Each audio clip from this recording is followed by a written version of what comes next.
Stage ਤੇ ਤੁਹਾਨੂੰ ਬੁਲਾਉਣ ਦਾ ਮਕਸਦ ਇਹ ਸੀ ਕਿ ਸਾਡੇ ਝੂਠ ਤੁਸੀਂ ਸੱਚ ਕਰ ਦਿੱਤੇ ਨੇ ਔਰ ਤੁਹਾਡੇ ਅਸੀਂ ਇੰਨੇ ਕੁ ਮਸ਼ਕੂਰ ਹਾਂ ਕਿ ਤੁਸੀਂ ਸਾਨੂੰ ਝੂਠਾ ਹੋਣ ਤੋਂ ਬਚਾ ਲਿਆ, ਵਰਨਾ ਅਖਬਾਰਾਂ ਨੇ ਸਾਡਾ ਜੀਣਾ ਹਰਾਮ ਕਰ ਦੇਣਾ ਸੀ ਔਰ ਇਨਰ ਪਾਕਿਸਤਾਨ ਨੇ ਤਾਂ ਸਾਨੂੰ ਬਿਲਕੁਲ ਹੀ ਤਬਾਹ ਕਰ ਦੇਣਾ ਸੀ।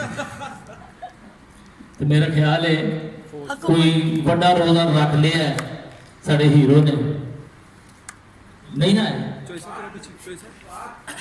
कुर्बान नहीं आए जी। तो मैडम जी की कहोगे कि तुसी साडे बारे गुण मिल के एक दूसरे नाल सवाल जवाब कर लो जी। मैं तो यही चाहनी हाँ जो नसीबां च हुंदा इंसान वही मिलता है। मेरे नसीबां च ते बस सब दी दुआ चाहिए है कि अल्लाह मियां सानू कामयाब भी करे और सब नूं इज्जत देवे ते जिहड़े साके ते जिन्ने भी करदे ने अल्लाह मियां लाते जाए।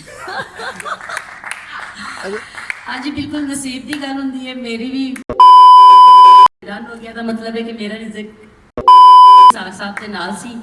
असी नेक निष्ठी नाल काम करांगे और अल्लाह पाक हमेशा सानू कारोबार इंशाल्लाह और इज्जत भी देगा। क्या करूं, लोग प्यार ही इतना करते हैं। देखिए गुजरावाले में भी अल्लाह ने बहुत इज्जत दी, जहाँ भी जाते हैं अल्लाह इज्जत देता है। जैसे सैमा होंगी, मैं होंगी, जितनी हमारी सीनियर स्टार्स हैं जो जहाँ जाती हैं और इधर समाती हैं उनको फ़ायदा होता है प्रोड्यूसरों को, इसलिए उनकी मांग होती है, इसलिए उनके चर्चे होते हैं। जो सीधी बात है कि निदा जी बिग स्टार हैं और जहाँ भी जाएंगे लोग तो आएंगे ना देखने। अल्लाह ने इनको इज्जत दिया है और हर इंसान का काम बनता है कि अल्लाह जिसको इज्जत दे उसकी करनी चाहिए। थैंक यू मेरी जान, थैंक यू। ये आपका बड़ापन है क्योंकि आप खुद अच्छी हैं इसलिए मेरी इतनी ऑनर कर रही हैं। थैंक यू जी। सैमा खान साहब के लिए भरपूर तालियां। सैमा सामने देना बच्चे।